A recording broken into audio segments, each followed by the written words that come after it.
Well, we live in a time of great division, and obviously with great division comes just animosity, and I've decided that, we really need to look at that. Hi, everybody. I'm Bill Whittle here with Steve Green and Scott Ott. And guys, I think it's time for us to stop for a minute and put the rifles down, get out of the trenches, and appreciate the fundamental humanity of the other side. There's been an appeal from people on the left that has just generated so much sympathy for me. The members of The View, who we disagree with politically, have recently called out in distress to the rest of their American citizen family that something has to be done about the number of illegal aliens in New York City. They've discussed how the crime rate has gone up, how it's more difficult to travel. They've talked about how it's causing all kinds of major inconveniences. And the women on The View, who are all extraordinarily left-wing, have simply asked that the borders of New York be secured and that these illegal aliens that have invaded New York just be sent somewhere else. I have such sympathy for this position, Steve. How do you feel when you hear Joy Behar basically saying, these illegal aliens here are really ruining our lives. We need to send them back to the Texas and Arizona border towns where they were before so that they can ruin those people's lives. But we're important people. We're on television. We make millions of dollars. We can't be inconvenienced by what we are insisting that regular people in the borders deal with for the last 30 years. Oh, do please go fornicate thyself. I'm not sure. Somebody's got to do it. I'm not sure what you could possibly add to that, other than there was a little, I guess it was a trial balloon floated last week before Biden left for the G18 conference in India, and I didn't misspeak, as you'll see on my segment this week, that they're going to try this new Remain in Texas policy, where they're basically going to bottle up all the illegals in Texas and stop Governor Abbott from sending them to other places. Now, I'm so old. I remember when President Donald Trump had a policy that was very much like Remain in Texas, only it was located just a few miles south. And it was called Remain in Mexico. And it didn't solve the border crisis. We are a magnet, as we should be. But the border crisis was nothing like it is today. Governor Abbott, who seems to have a pretty good sense of humor, and Governor DeSantis, who is just wickedly funny about this kind of thing and wickedly smart, I might add, never had to send busloads to Martha's Vineyard to make their point about the true state of things in the southern part of the country, because it wasn't that bad. So please go fornicate thyself. Scott, I really think that one of the fundamental qualities of progressivism is we want things to be a certain way, and we can afford to isolate ourselves from reality. And so therefore, these are ideals that we'll promote and will sound good at cocktail parties and will be virtuous and so on. And we get to talk about how swell people we are, and especially look down on other people who have to deal with real world consequences. Well, I think that Joy and the rest of the crew on The View, if something isn't done soon, they're going to be calling for a border wall around Manhattan. And they're going to be making the case that walls don't keep people out. They're going to make the same case that the people in Texas, California, Arizona, New Mexico, Florida, all these people have been making for 3 decades now.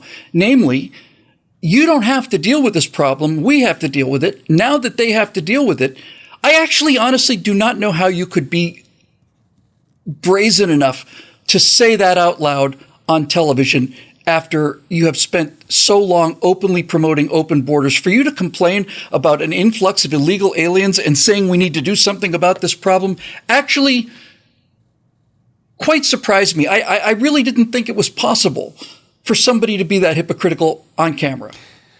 Oh, the way it's possible is because there's a difference between talking about issues and talking about individuals.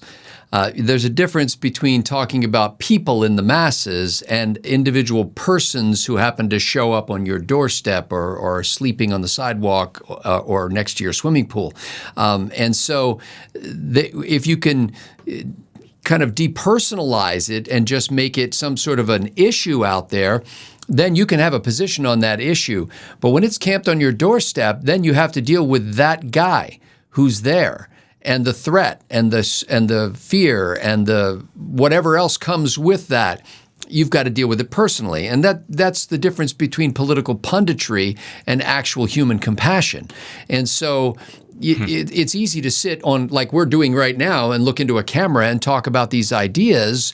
But when you really have to live out your values face to face with a person who represents that issue that you say you have an opinion about, it becomes a different thing. I think that a couple of things here. First of all, permitting illegal immigration the way the Democrats want to do is actually not only destructive of the rule of law, but it's cruel to the illegal immigrants in a variety of ways. Not only does it promote dangerous rites of passage, so to speak, or the travel from their countries to get into this country by not coming through a normal border portal to do so, then you make them vulnerable to theft, to rape, to starvation, to dehydration, to murder, to the people who die in refrigerator trucks where they're all cooped up, 30 people in a truck, and then they overheat and die in those. So this is just cruelty to those individual so-called illegal immigrants or aspiring illegal immigrants. I do think that we need a more efficient process for welcoming people into this country. I do think there are lots of people who want to come into this country who would be great boons to the whole society. It would be beneficial to everybody involved. And I think part of the challenge we face is we haven't figured out as a government how we can set up a process to welcome people in a reasonable period of time and to run the appropriate checks on them, whether that's health or background or criminal kinds of checks that we need to do. But I think the way to solve this problem, frankly, is let's put together a new cadre under the federal government of recently naturalized U.S. citizens and just say, hey, do you want to handle this for us? Thank you. And I think they would, because those folks came in a legal way. Now, I also think, on the other side of it, because I don't think that my side of the aisle is without fault in this, I also think that those same people could probably set up a more humane process for naturalization and immigration that we should have. In a country of this size that has this many people and this many people that want to come here, I think we should treat people with decency and respect. So yeah, it's sad that the people on The View are finally realizing that they're actually just a bunch of nimbettes, not in my backyard people, and it's tough when your ideas meet reality. I'm really glad you brought up the idea that there needs to be a humane and decent way for immigrants to enter the country, but I disagree with you that method doesn't exist. It exists and has existed. It's just that we just don't enforce it. Episode this week on test scores in Mississippi shows that when you enforce test scores, as you pointed out, Scott, in your episode, remarkable things happen. We have a perfectly good and workable, honorable, humane, and decent system for people to come into this country, and that is through legal immigration. And I've had some experience with this because my Russian-born wife is a U.S. citizen, has been since the summer of last year, and that process took 6 years. That means you have to want it, number one, and it means you have to come in good faith, number two. You have to show that you are actually here for the right reasons. You have to go for your approval of the resident alien card, the green card, which is offered on a provisional basis, and then you have to go in again to prove that you're not a fraud, that you are actually married, that you do love this country. Then you get your permanent green card, and then the next step is U.S. citizenship, which you have to pass a test that most Americans would fail without question. Well, most. Not our group, obviously, but you get the idea. And so after 6 years of work and study and effort and money and all the rest of it, my wife is now as American as anyone else is. The system works. It's just that this idea of simply opening the borders to sound like you're compassionate is great as long as you don't have to deal with the consequences. But once the consequences of it actually get to your doorstep, all of a sudden they start sounding like the most xenophobic, racist, Trump-supporting, knuckle-dragging, vicious fascists that they've accused people on the southern border who've had to live with this problem are. The difference between me and elitists is when I hear stories about people, regular common people, who are saying that they can't live in safety anymore because of the illegal immigrants coming across their border and threatening their lives, I don't ignore those people. I take them seriously. I take them as if they're actual famous people, almost like they're celebrities. I actually listen to them and I believe what they're saying. So this whole thing is a lesson in how far away progressivism has become from reality, how much of it is simply the ability to insulate yourself from reality and live in this world of perceived imaginary virtue and tell everybody else how to live their lives as long as you don't have to live by those same standards.